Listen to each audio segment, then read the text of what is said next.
All right, so I'm going to talk about how to print parts to for maximum strength, basically, as well as some other things that you can change to change different properties. So some overview. So I wanted to find some terms because there's some terms I'm going to be using that won't make a ton of sense unless they're defined. Then I'm going to talk about some different materials that you can use, how orientations of parts and how that can affect the strength, how shells work and what they do to the part to make it stronger and weaker and all that fun stuff. Then I'm going to talk about some different types of infill and the infill percentages, and then layer heights, temperatures, and then finally finish with some nozzle sizes.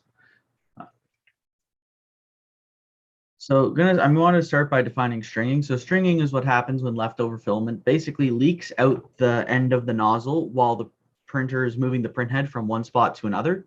You can see it in the picture there. It creates strings basically that can typically don't make the parts look very good. And in some cases, like if you're printing flexible filaments, it might actually cause some actual problems with your parts. So you can get rid of it with a hair dryer for PLA, which is great. If you're using anything other than PLA, you'll have to use a hot air gun. Although you have to be careful because I have actually melted the plastic back after printing it with both a hair dryer and a hot air gun. So PLA is especially bad for this. The filament only has to reach 70 degrees Celsius to become malleable. So now I want to talk about an enclosure real quickly. So an enclosure is basically just a box that is mostly airtight, and it's to prevent fumes and heat from escaping, which will allow you to print some different materials. So maybe some more toxic fumes. So maybe some filaments that release some more toxic fumes that you might not want to breathe in, as well as keeping the temperature near the printer somewhat regulated and within spec for when you print things. So finally, a dry box. So a dry box is just used to keep filament dry, which will improve the print quality and decrease the stringing. It can be anything that is airtight. Some examples are cooler. Plastic bags. I know filaments.ca for sure ships their filament with plastic bags. Or you can just build a dry box like I did. I just took a bin and put some weather stripping on the inside, and it seals tight. So I use that for the most part. Although I do use plastic bags when I start filling the bins. So some of the most common materials you'll see for 3D printers are PLA or ABS. So I'm going to start with PLA, which is basically the default. If you don't have a really good reason to use anything else, use PLA because it's easy to print. It's cheap. Sometimes you can find some more expensive rolls. It's eco-friendly. It's made of corn, so it does have an environmental impact, but it's not as big as say something like ABS. It's mostly odorless. It does still have it. It still smells, but it's not toxic or anything. You'll be completely fine. Although I wouldn't put your printer in a room where you sleep. I can't imagine that breathing it in all the time would be necessarily good for you. It also has a low coefficient of friction, which is great for bushings or printing bearings because printers are so accurate you can print some larger bearings in some cases, although they're not really as good as the real thing. If you need a quick substitute, they do work. Although some cons of it is that it's brittle, so it doesn't really bend. It just kind of holds until it breaks. It's got a wide variety of qualities, so some spools are really, really good. Some spools are not, and that mostly has to do with manufacturers and what their specifications are for what passes as good filament. So there's some confusing branding. So you'll see PHA, PLA, HTPLA, stuff like that. It's all mostly the same. HTPLA basically just means you can heat treat it, so you can essentially bake the PLA and get a little bit more strength out of it, although you can't do that with all PLA. And the other bad thing is it has virtually no heat resistance, which is really unfortunate for things like motor covers because they will melt on you. Like I said, anything above 70 degrees Celsius, and I'm sure even lower depending on some different filaments, it will become malleable and stick to whatever it is it's touching. I have a hot end that I should have taken a picture of that is permanently glued to the PLA extruder housing because I wasn't thinking when I needed to make a replacement. So then you got some ABS. This was like the first filament that was widely used for 3D printing. It's got really high temperature resistance. It is less brittle. It's kind of soft, but it does bend more than PLA. That's really about it. Downsides is that it will crack without an enclosure. It's toxic and it stinks. Like it really smells. Again, those are the two most common materials. Every printer will be able to print one, if not both of those, which is why they're kind of the common materials. So then you get some more rare materials, so like Petg or flexible filaments. So I'm going to start with Petg. So the nice thing about Petg is it's about as easy to print as PLA. It can be more difficult in some cases, like it strings a little bit more, and it can be a little finicky depending on the roll. It is more flexible than PLA. It does bend a bit. It does bend more than PLA before it breaks, and it doesn't seem to break. I guess it depends how thick it is. It doesn't seem to break as much as it just kind of bends and bends and bends, and then suddenly it's cracked, and it's the end of it.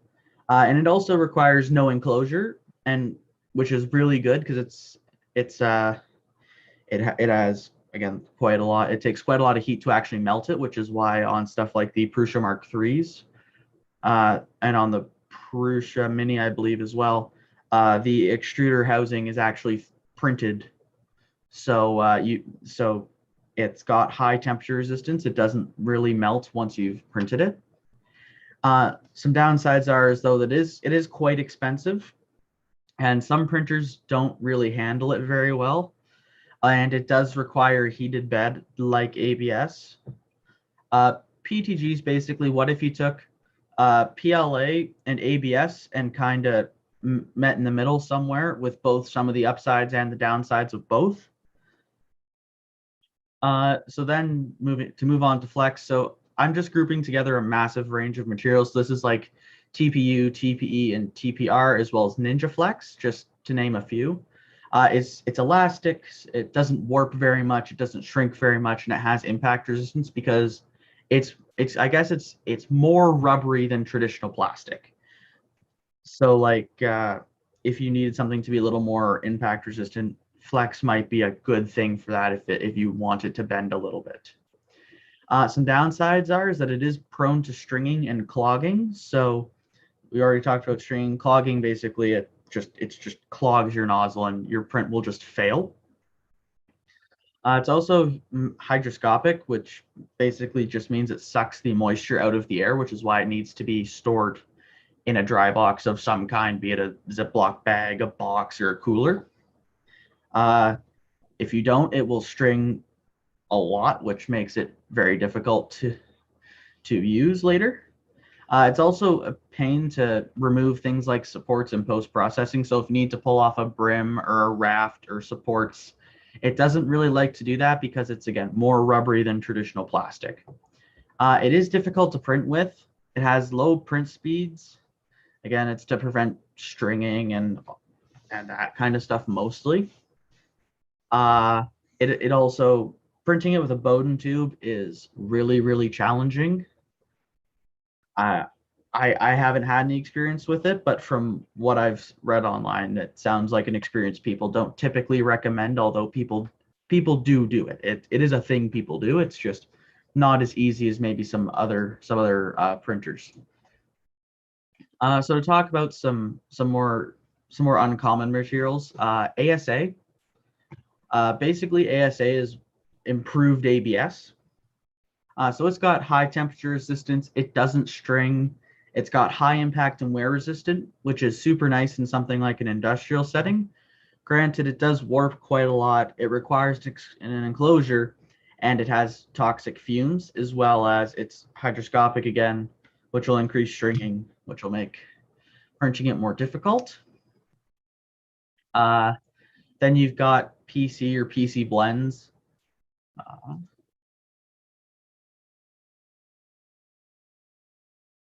sorry. PC and PC blends. So they're the nice thing about PC is this is like if you're in an industrial setting, this is what you probably want to use if you can.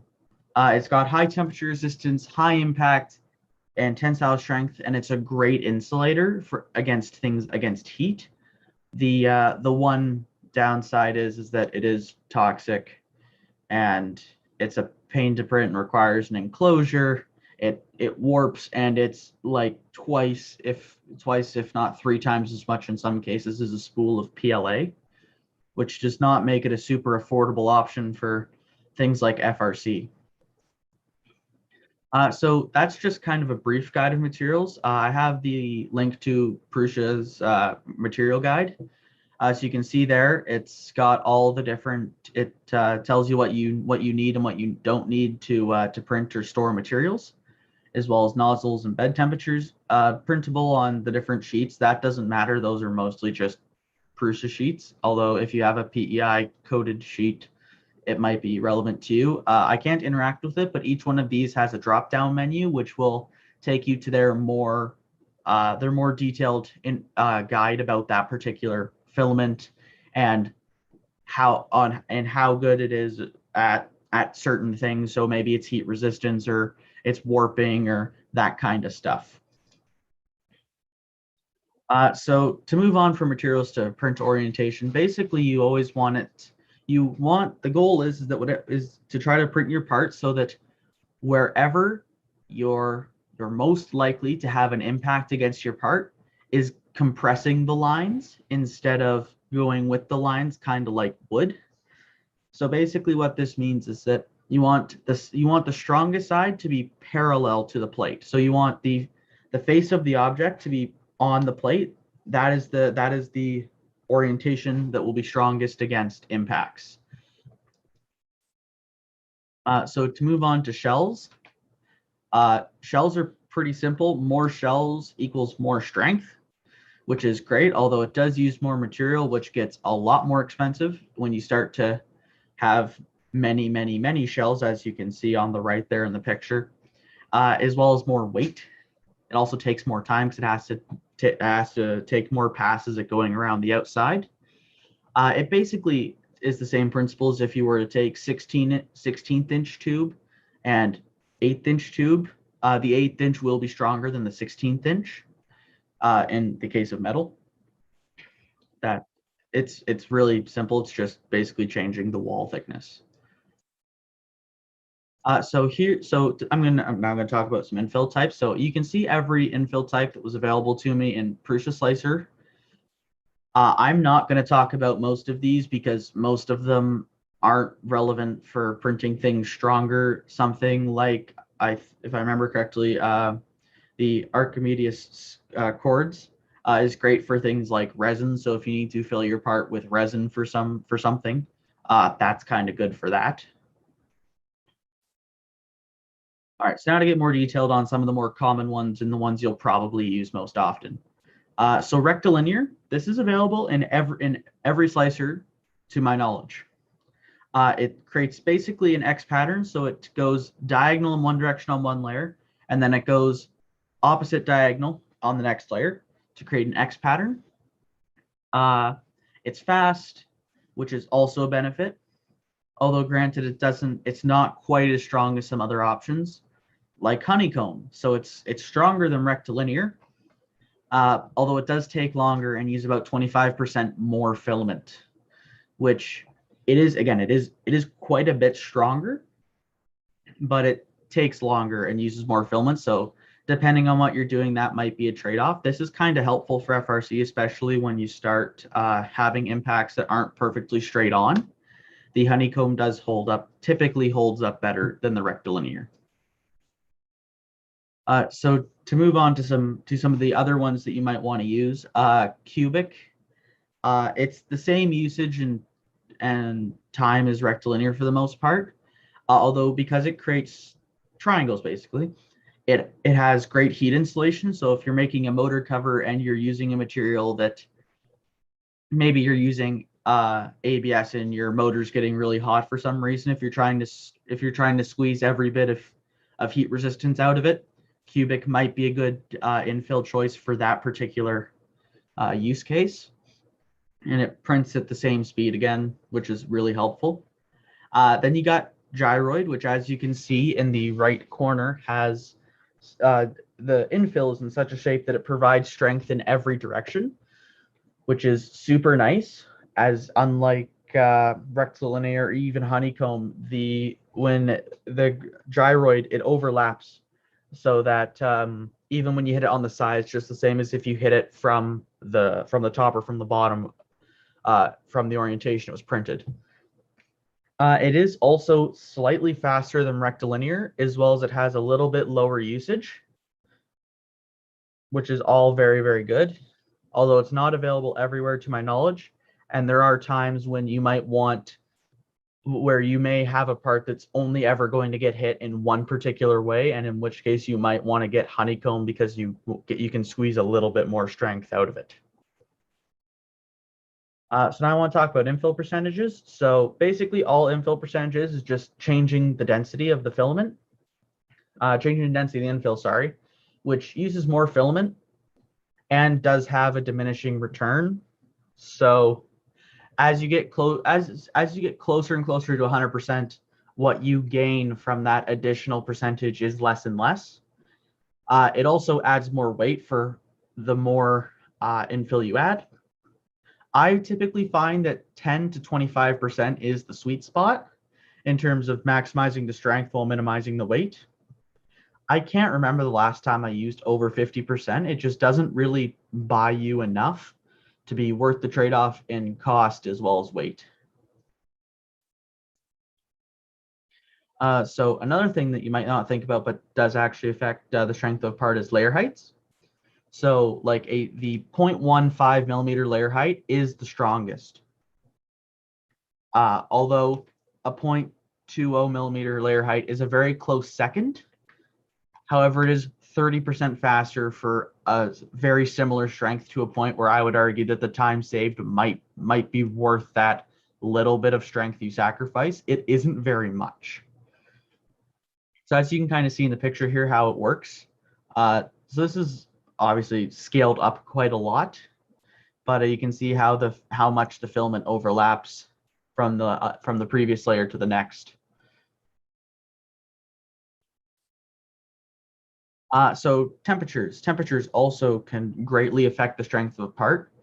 Well, not greatly. They can impact the strength of a part. So higher temperatures do enable better bonding between the layers, because your filament is still given plenty of time to be warm and bond with the previous layer, which gets you more strength. Although you do reach a point where you stop gaining strength because the filament is too hot and is burning. And at that point, you are losing strength. So you typically have to play with the temperatures a little bit to find out where that sweet spot is. Although I'm sure if you look up your particular spool on the internet, someone will have a rough estimate for what it should be for maximizing the strength.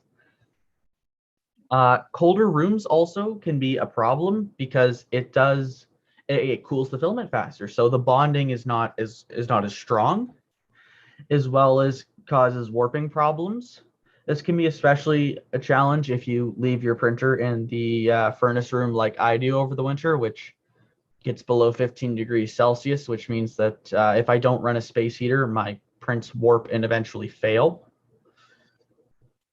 The other thing you can do is give you use less print cooling fan, which again it's the same thing as higher temperatures. It gives the material a better opportunity to cool together and to bond better, but it does look worse.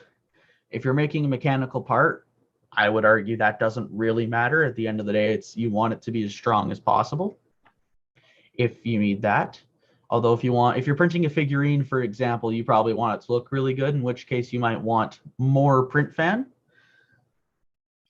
So that'll provide you it'll provide you with a better looking print, as well as a greater degree of overhangs. So if you could print a 45-degree overhang before, you might be able to get away with a 40 for a 48 or a 50-degree angle, for example.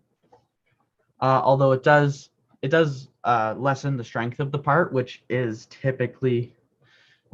you're looking for a better looking part and you don't need the strength, doesn't really matter. But if you're making a mechanical part, it might not be a trade you want to make unless you have to. So finally, I'm going to talk about nozzle sizes and how they can actually impact the strength of a print. This is largely because it just makes the shells thicker per pass, as well as the thicker infill, which provides more strength. It is actually faster.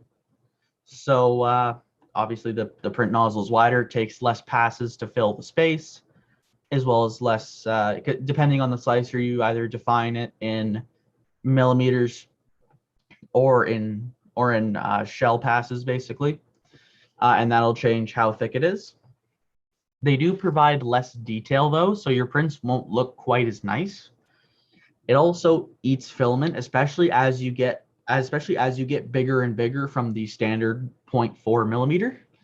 The filament does just kind of disappear on you. It's not like it wouldn't have done that if you had used a 0.4. You just notice it because it takes less time to go through a spool of filament when you're using a 0.8 or a 1 millimeter nozzle, both of which are nozzles you can easily get. The other thing that's really unfortunate is taking supports off, because the plastic has been extruded wider. It is more challenging to remove because it's essentially bonded better to the part.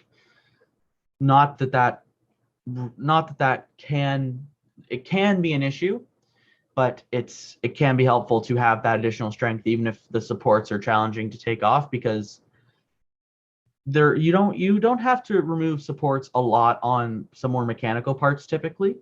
There are cases where you might have to, and that's really not fun, but in my experience, I haven't had many parts that I can remember that for mechanical purposes that have required support material. So that's really about it for this one. For the next session, I want to talk about bed leveling and bed adhesion, because those things are typically the biggest problems people run into.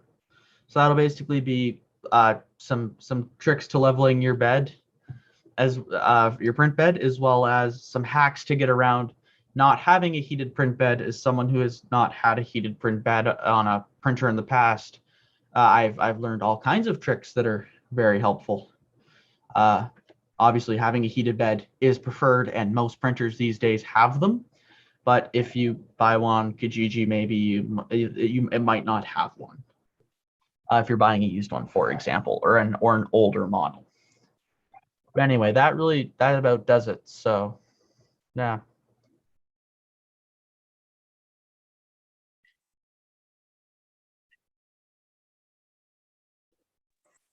It was a good job.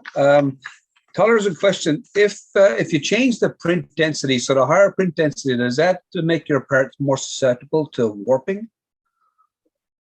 If you go with like 80-90% infill, would you see more warping on the part? Like, just what's your experience? My experience has been that is not entirely.